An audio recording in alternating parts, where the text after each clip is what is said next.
Assalamualaikum warahmatullahi wabarakatuh. I'm Agnita and how are you guys? Semoga tetap semangat menjalani hari-hari kita meskipun berapa minggu ya kita udah harus stay at home di rumah aja karena masih menyebarnya atau banyaknya pandemi corona ini. Jadi kita harus tetap jaga kesehatan, stay safe. Kalau mau keluar harus pakai masker, banyak cuci tangan, jangan lupa cuci tangan pokoknya dengan benar ya, cuci tangan yang benar. Terus jangan lupa olahraga juga, terus imbangi dengan makanan yang sehat seperti buah dan sayur. Gimana nih, udah pada pusing dengan tugas, udah pada bosan, udah lama di rumah aja, padahal ya biarpun style kita itu rebahan ya, kalau kelamaan harus tidur juga agak bosan sih ya. Oke. Jadi di era milenial ini atau di era industri 4.0 kan apa-apa sudah serba online nih guys. Jadi perkembangan teknologi itu sudah begitu pesat. Jadi kita sudah bisa melakukan apapun dengan online. Seperti contohnya kita mau belanja kita sekarang udah banyak yang online. Terus mau pesen tiket hotel, tiket pesawat, tiket kereta, kita juga bisa melihat fasilitasnya. Pokoknya dengan teknologi itu sekarang kita bisa melihat semua yang ada di dunia ini gitu. Sangat mudah sekali jangkauannya, terutama dengan menggunakan jangkauan atau jaringan internet ya, kita bisa melihat apapun yang ingin kita lihat sekarang mah. Nah, dari beberapa fenomena itu atau dari beberapa hal tadi kita bisa mengambil kesimpulan bahwa teknologi itu memiliki banyak manfaat bagi seluruh kehidupan kita sekarang, tak terkecuali yaitu pendidikan. Nah, apa sih manfaat teknologi bagi dunia pendidikan? Yang pertama itu antara lain dengan teknologi itu kita bisa menambah informasi. Jadi kalau zaman dulu nih para murid-murid atau para guru mau mencari referensi tentang pembelajaran, mau mencari referensi buat soal, itu kita harus ke perpus.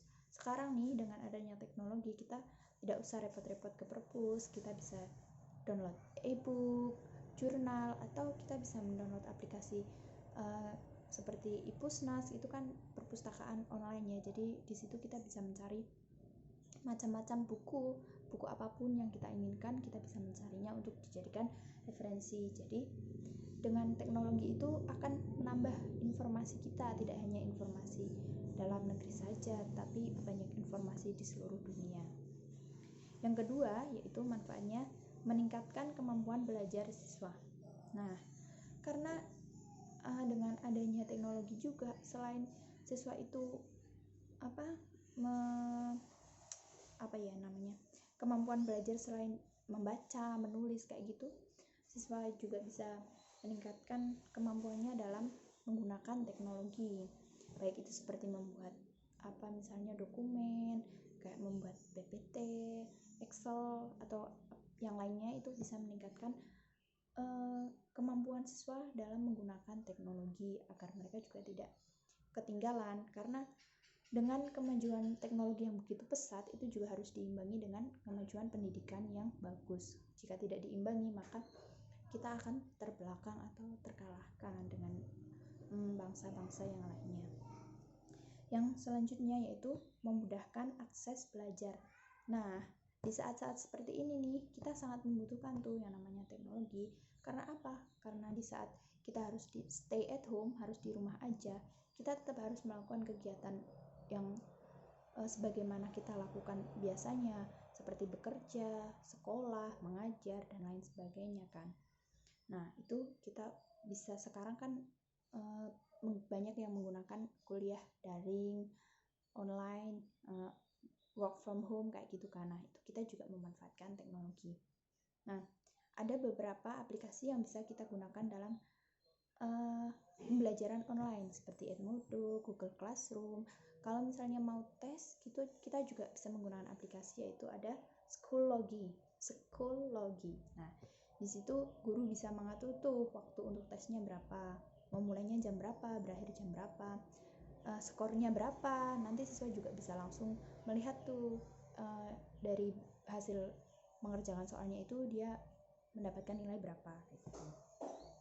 Terus yang selanjutnya yaitu meningkatkan minat belajar siswa, karena tidak hanya di ruang kelas aja, tidak hanya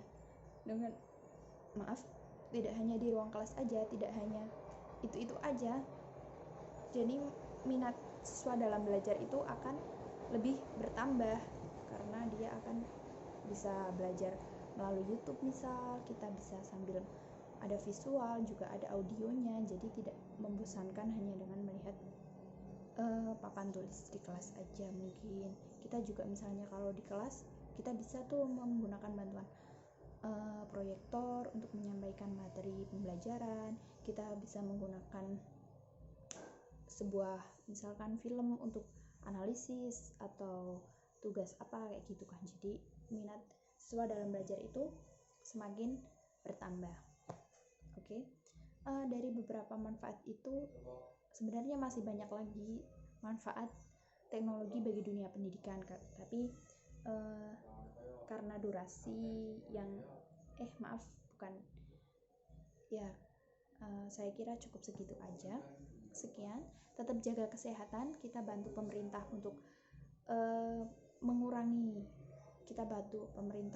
mencegah penyebaran virus COVID-19 ini dengan tetap stay at home, kurangi kegiatan yang tidak perlu, kita di rumah aja, tapi ya kita melakukan kegiatan yang bermanfaat untuk diri kita. See you, sekian, terima kasih. Wassalamualaikum warahmatullahi wabarakatuh.